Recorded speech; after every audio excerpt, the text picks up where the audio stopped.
Noticia de última hora. Dios ha muerto. Así que vamos a guardar un minuto de silencio. Vale, suficiente. Sí, total, esto no sirve para nada. Por cierto, ¿sabéis que Nietzsche era partidario del movimiento nazi alemán? ¿O no lo era? Pues si queréis tener claro todas estas cosas y muchas más, no os vayáis que yo os lo cuento de una manera diferente. Bienvenidos a mi canal, yo soy Audiolibrer y aquí comienza la muerte y la obra de Nietzsche.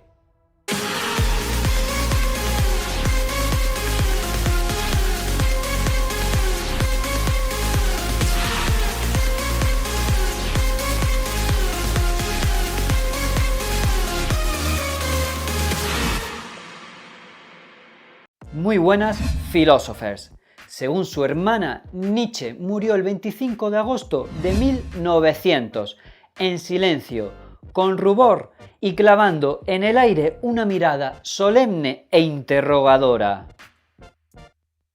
Lo cierto es que Nietzsche padeció una locura que le minó la mente y el cuerpo durante los últimos años de su vida, hasta que al final una neumonía se lo llevó por delante. Y todo esto acompañado de una sífilis de caballo que le acompañó durante toda su vida. Pobre Nietzsche lo que habrá tenido que pasar. Muy bien, filos. Y ya que sabemos cómo murió Nietzsche, vamos a ver quiénes fueron sus maestros en esto de la filosofía. Y para ello nos vamos a remontar a la Grecia preclásica, de la que le entusiasmaba sobre todo su religión. Ese politeísmo alegre, cruel, vital y contradictorio, del cual Nietzsche se siente especialmente atraído por la figura de Dionisos. Ese dios que muere y resucita para traernos la embriaguez, la danza, tan contradictorio como podéis ver a ese otro dios que se deja crucificar para negar este mundo y fundar un reino celestial. Triste, falso y fantasmagórico. Pues según Nietzsche, la cultura occidental está viciada desde el principio, porque el error más peligroso de todos consiste en instaurar la racionalidad como sea. Para él, el error de la filosofía griega habría sido el estatismo del ser, de Parménides, y el bien en sí, de Platón. ¿Os acordáis, verdad? Pues Nietzsche criticó muchísimo el mundo de las ideas de Platón. Un mundo, como recordaréis, accesible al sabio que ofrece sus servicios como gobernante de la ciudad. Y un mundo ideal que la Iglesia transformó en el cielo prometido. Pero ya no al sabio, sino al pecador arrepentido. Ay, que me arrepiento, ay, que me arrepiento, ay, que me arrepiento, ay, que me arrepiento, ay, que me arrepiento. Vamos, que para Nietzsche el cristianismo no es más que un platonismo amariconado. Es maricón, maricón. Una religión que exalta a los imbéciles. Bienaventurados los pobres de espíritu. Y que los que levantan su cabeza para gozar de los sentidos, pues irán al infierno de cabeza. En resumen, para Nietzsche la religión nace del miedo y del terror que el hombre tiene de sí mismo y sobre todo de la incapacidad de asumir su propio destino. Para Nietzsche, igual que para Schopenhauer, la tarea de la filosofía es afrontar la vida con todas sus aristas y sus durezas, sin dulcificar ni ocultar ninguna de ellas en nombre de un pasado supuestamente peor. Vamos, la filosofía de Nietzsche no hizo más que continuar la tarea que ya habían iniciado los ilustrados, como Kant por ejemplo. Pero a diferencia de Kant, que por cierto os lo dejo aquí en este vídeo explicado de una manera muy sencilla y muy facilita para que lo entendáis, Nietzsche intenta cambiar al hombre quitándole de los hombros el pesado lastre de la religión. Un lastre que no afectaba solamente a la política, sino sobre todo a la propia autonomía moral del individuo. Y seguro que más de uno os estáis preguntando ¿qué tiene que ver el cristianismo con todo esto?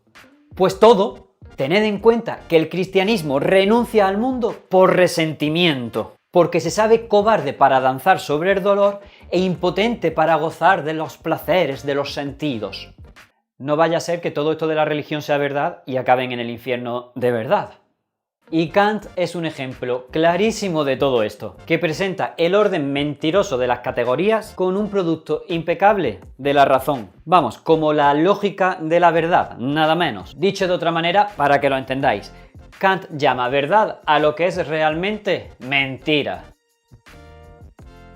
Y aquí se muestra la debilidad esencial de Kant, su falta de fuerza para enfrentarse a lo real. Y aquí Nietzsche salta diciendo: oye, qué lástima que Kant no hubiera ido un poco más lejos en esto de su análisis, porque se habría dado cuenta de que sus categorías no pertenecen a la razón, sino al puro y simple lenguaje.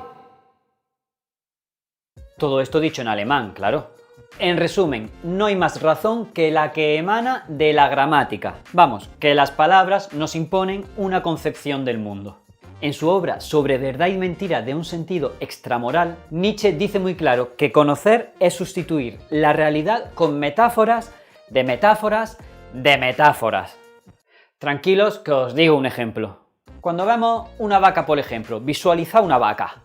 Sustituimos lo que sea la vaca en sí misma por un chorro de luz que nos llega rebotado desde la vaca a nuestros ojos. Primera metáfora. A continuación sustituimos esa luz por una corriente nerviosa que se produce en nuestro ojo y que va directa al cerebro. Metáfora de una metáfora. Y por último sustituimos esa estimulación cerebral por la palabra vaca. Metáfora de una metáfora de una metáfora.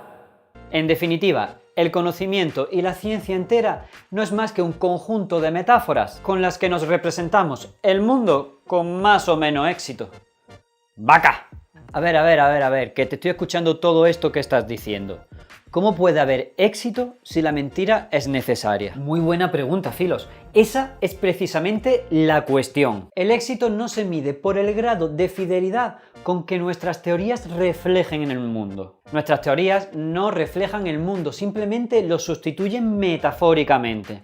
De modo que lo que nos tiene que preocupar es que funcionen, que nos sirvan, en definitiva, que nos sean útiles. Y por eso a Nietzsche se le considera el padre del pragmatismo, porque no considera nada como cierto, salvo aquello que sea realmente útil. Lógico. ¿Pero útil para qué? Pues según Nietzsche, para aumentar la fuerza. ¿A la fuerza? Eso suena más a la fuerza de la guerra de las galaxias que a la filosofía, ¿eh? No va por ahí la cosa, Filos, por ahí no va. La fuerza nietzscheana es la voluntad de poder. Se trata de una fuerza que define el ser de las cosas, unas fuerzas que diferencian a unos seres de otros, una fuerza pasional que individualiza y en el caso de los hombres es aún más complejo todavía, porque no existen dos hombres iguales. Es más, ni siquiera existe uno igual a sí mismo, porque todos fluimos y cambiamos constantemente, como ya sabemos desde Heráclito, que por cierto, era el único filósofo que Nietzsche rescataba de todos los clásicos. ¿Le caía bien? Pues Nietzsche todo esto lo simplifica y lo reduce a dos tipos, los fuertes y los débiles. Los débiles son evidentemente aquellos que andan escasitos de fuerzas y a consecuencia de ello deambulan como locos a la búsqueda de esa fuerza y eso les convierte en unos politicuchos, en unos mangoneadores, vamos, en unos trepas.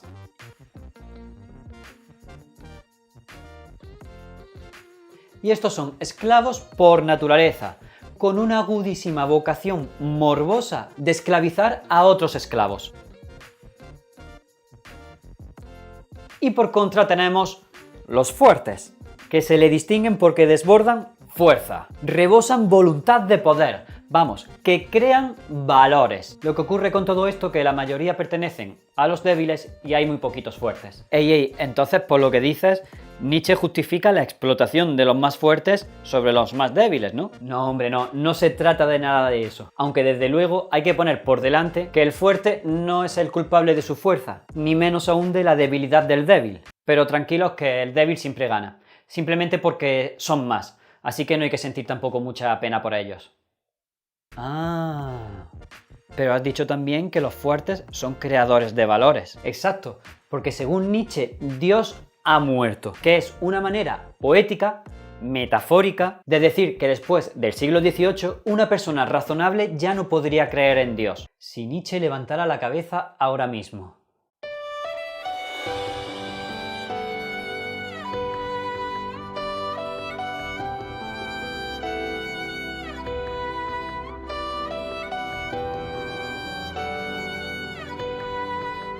Y que el vacío dejado por la muerte de Dios ha sido ocupado por la razón y por el Estado, que en verdad son tan malos como el Dios muerto, pero que tienen pinta de que van a durar más que él. Y tranquilos, que os lo explico.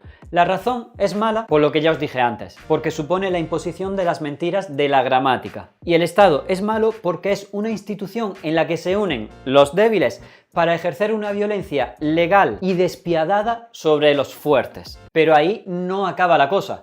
Según Nietzsche, pese a que la cultura europea se ha vuelto atea, sí, un montón, ha dejado intactos los valores del cristianismo. En definitiva, Nietzsche propone de una vez por todas asumir la muerte de Dios y volver a poner en pie la moral, dándole la vuelta a los valores del cristianismo. Orgullo frente a humildad, pasión frente a deber, amor propio frente a compasión, sentido de la tierra frente a espiritualismo. Espera. ¿Qué es eso de sentido de la tierra? Es la pasión de los fuertes por lo transitorio de este mundo. Su afirmación de todos los momentos que tiene esta vida. Una afirmación que nos lleva directamente al eterno retorno, que es el núcleo del mensaje de Nietzsche y que lo explica en su obra Así habló Zaratustra. Según Nietzsche, el mundo es el conjunto de fuerzas finitas que se combinan de modos diversos en un tiempo infinito. Por consiguiente, toda nuestra vida ha ocurrido ya infinitas veces y va a ocurrir infinitas veces más.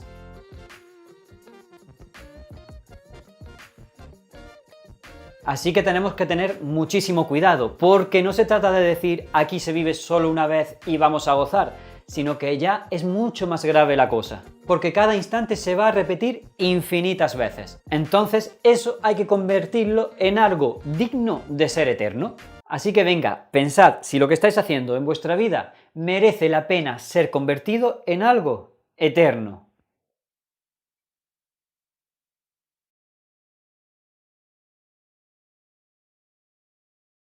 A ver, si lo pensamos bien, todo esto da miedo. Porque al igual que se repetiría infinitas veces lo bueno, también se repetiría lo malo. Todos los dolores de nuestra vida.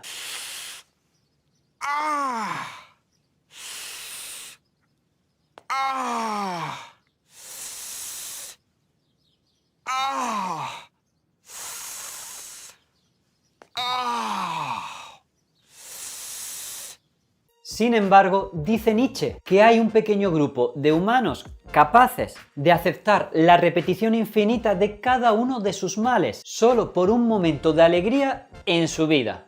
Hay hombres capaces de convertir momentos de su vida en una obra de arte, a la que aman lo suficiente como para reír con una alegría infinita ante la perspectiva que se abre con la revelación de que al morir todo volverá a comenzar de nuevo. Y de estos hombres nacerá el superhombre. A ver, no es que tenga superpoderes ni nada de eso. Este concepto viene de la metafísica y alude a la necesidad de trascender al hombre de hoy. En verdad es una utopía que expresa el deseo de superarse, de sacar lo mejor de nosotros, de un hombre nuevo, capaz de comprender el mensaje de eterno retorno. En definitiva, un hombre capaz de comprender el mensaje del eterno retorno. Un hombre capaz de ocupar el sitio vacío que ha dejado la muerte de Dios. Un hombre capaz de pactar con otros hombres nuevos. Una especie de contrato social que dé lugar al no Estado. En definitiva, un pacto entre hombres fuertes y alegres. Audiolibre, ¿estás tratando de decir que podemos emparejar a Nietzsche con el auge de los nacionalismos del siglo XIX? No, de ningún modo, no te equivoques, filos. Para Nietzsche, cada individuo es un ser singular, mientras que para un nacionalista, todos los miembros de su nación se igualan en una identidad étnica y o cultural. Pero eso ya lo sabéis, ¿verdad? ¿Qué os voy a contar yo? El nacionalismo aspira a rebaños de oveja, todos de la misma raza. Pero los nazis utilizaron los textos de Nietzsche para justificar ideológicamente sus salvajadas, ¿no? Pero los nazis utilizaron los textos de Nietzsche, de Hegel, de Goethe, y vamos, cualquier texto que se les pusiera por delante y que les sirviera para su causa. Pero eso no quiere decir que entendieran los textos, y mucho menos que le interesasen entenderlos. De hecho, Nietzsche aborreció explícitamente el Segundo Reich y el antisemitismo. Además, que ya lo hemos dicho antes, el pensamiento político de Nietzsche es contrario al Estado, mientras que el nazismo es la hinchazón del Estado hasta vomitar prácticamente. Una lástima que se compare a Nietzsche con esto, ¿eh? Entonces podemos decir que lo de Nietzsche era nihilismo. Bueno, eso dicen muchos estudiosos, aunque depende de cómo se mire. Nihilismo viene del latín nihil, que significa nada. Y en Nietzsche hay mucho de todo. Hay mucha vida, hay mucha fuerza, hay mucha cultura, hay mucha ética y hay mucho compromiso con la humanidad. Así que es una auténtica locura acusar a Nietzsche de prenazi o de nihilista. Para ir acabando, solo decir que el pensamiento de Nietzsche es pura dinamita. Una dinamita capaz de estallar e inundar el mundo con su jovialidad, con su locura y con su lucidez. Pero para nada con el odio, la violencia y el resentimiento que envuelve a todos los fascismos. Fascismo caca. Así que si has podido comprender un poquito más a Nietzsche y entender su filosofía, te voy a pedir que te suscribas, que le des a la campanita y que me dejes un like y un comentario si te apetece. Y yo me voy a despedir con una de las frases que más me gusta de este filósofo. Así que nos vemos en el siguiente vídeo. ¡Adiós, filósofos! Los monos son demasiado buenos para que el hombre pueda descender de ellos.